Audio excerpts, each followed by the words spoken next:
अस्सलाम वालेकुम। मेरा नाम मोहम्मद अवैस है। मैं king Edward medical university Lahore में एमबीबीएस का स्टूडेंट हूँ।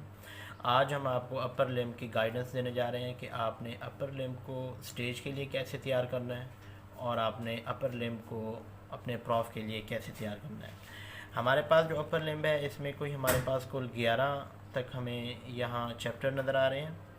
इसमें हम देखेंगे अंदर चैप्टर जो है वन बाय वन कि हम कैसे करें। जो इंट्रोडक्शन है वैसे वो आप छोड़ दें, तो इसमें एज सच कुछ नहीं है। अब हम आते हैं बोन्स ऑफ अपर लिम्ब के लिए।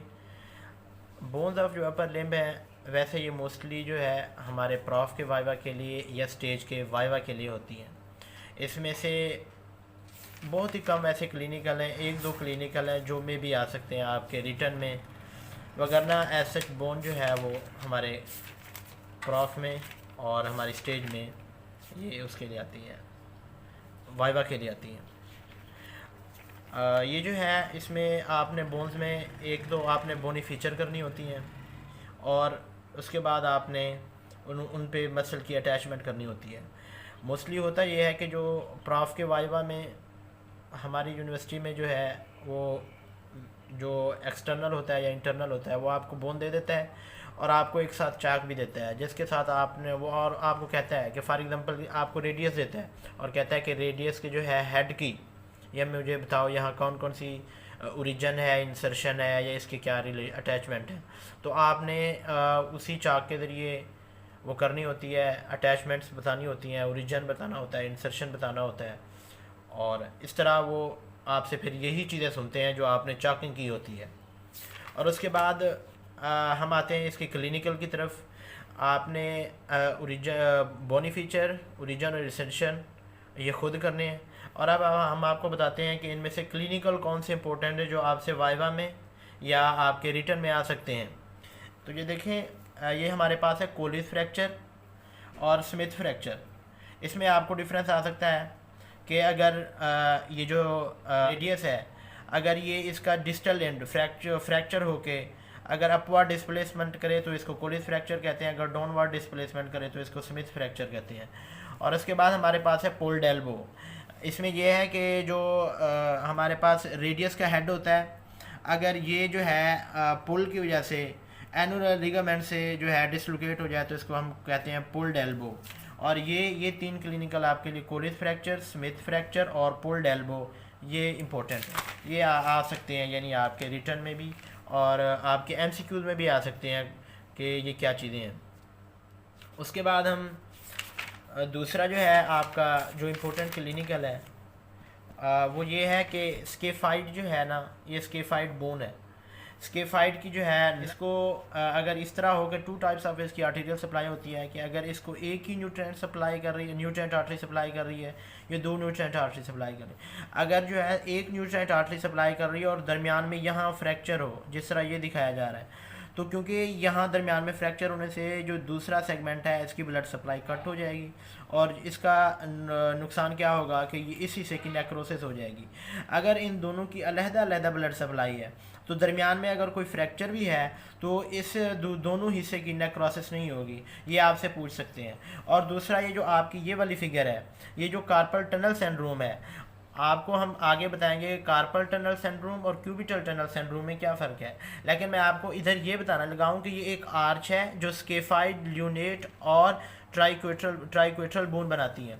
अगर ये जो है ल्यूनेट यहाँ से डिसलोकेट हो जाए तो आप ये देख रहे हैं कि ये मीडियन नर्व को जो है ये वहाँ जाके कंप्रेस कर देती है। ये इसकी वजह से जो मीडियल नर्व है वो कंप्रेस हो जाता है और हम इसको कहते हैं कार्पल टनल सिंड्रोम। और कार्पल टनल सिंड्रोम क्यों कहते हैं? क्योंकि ये कार्पल बोन्स हैं और कार्पल बोन्स ही एक टनल बना रहे हैं जहाँ से मीडियन नर्व गुजर रही है, इसलिए इसको कार्पल टनल सिंड्रोम कहते हैं। ये आपने याद रखना है कि कार्पल टनल सिंड्रोम में से कौन सी नर्व गुजरती है और कौन सी बोन की डिस्प्लेसमेंट अगर हो तो ये वाला जो है सिंड्रोम या ये वाली सिम्टम्स अपेयर होती हैं। और इसके बाद हम आपको ये बताते हैं कि बेनेट फ्रैक्चर, जिसमें ये आप ये वाली फिगर से भी देख सकते हैं या आप इसमें उसके अलावा जो आप देखेंगे ये पोलीडक्टली है या बेनेट फ्रैक्चर, ये आप यहाँ से देख सकते हैं। उसके बाद हम ये बडी सप्लेंट बट डिसिप्लिन में होता यह है कि अगर आपकी एक फिंगर जो है उसका फ्रैक्चर हो जाए तो उसको दूसरी फिंगर के साथ जो है मिला के जो है बांध देते हैं, इसको कहते हैं बट डिसिप्लिन। और ये आप इस फिगर में भी देख सकते हैं, ये भी आपसे पूछा जा सकता है कि what is the but discipline. और इसके बाद आप जो है अगले हम पेक्टोरल रीजन में आते हैं। पेक्टोरल रीजन में जो है हमारे पास ब्रेस्ट या मेमोरी ग्लैंड बहुत इंपॉर्टेंट है। आप लोग को इसकी जो है एनाटमी आनी चाहिए। और उसके बाद अगर आप इसकी ब्लड सप्लाई, नर्व सप्लाई और लिम्फेटिक सप्लाई, अगर आप आखिरी दिन में पढ़ते हैं और आपको कुछ भी नहीं आता तो आप ब्लड सप्लाई कर लें, नर्व सप्लाई कर लें और लिम्फेटिक ड्रेनेज कर लें। लिम्फेटिक ड्रेनेज इसकी बहुत इंपॉर्टेंट है, बहुत इंपॉर्टेंट है। इसकी ये है कि आपको ये वाले जो है ना इसके हिसाब से आना चाहिए कि या कौन कौन सी चीज़ें जो है इसको ड्रेन कर रही हैं। और आप जो आर्टेरियल सप्लाई है वो यहाँ से देख सकते हैं, और लिम्फेटिक सप्लाई, लिम्फ नोड्स वगैरह यहाँ से देख सकते हैं। और उसके बाद आपने जो देखना है उसकी क्लिनिकल बहुत इंपॉर्टेंट है। मतलब आप इसमें क्लिनिकल देखेंगे, मैं आपको KLM से भी इसकी क्लिनिकल बताऊंगा कि जो है आप इसके क्लिनिकल 2 से 3 क्लिनिकल बहुत इंपॉर्टेंट हैं। और वो हर बार मोस्टली इंटरनल एक्सटर्नल दोनों पूछ रहे होते हैं कि अगर आप जो है ब्रेस्ट की जो है रिमूवल कर रहे हैं तो आप के लिए कौन से नर्व जो है वो डैमेज करने के चांसेस हैं। ये जो हमारे ब्रेस्ट के क्लिनिकल है ये बहुत इंपॉर्टेंट है। इसमें आप जो है ये पूरी ऑरेंज अपेयरेंस ये भी बहुत अहम है।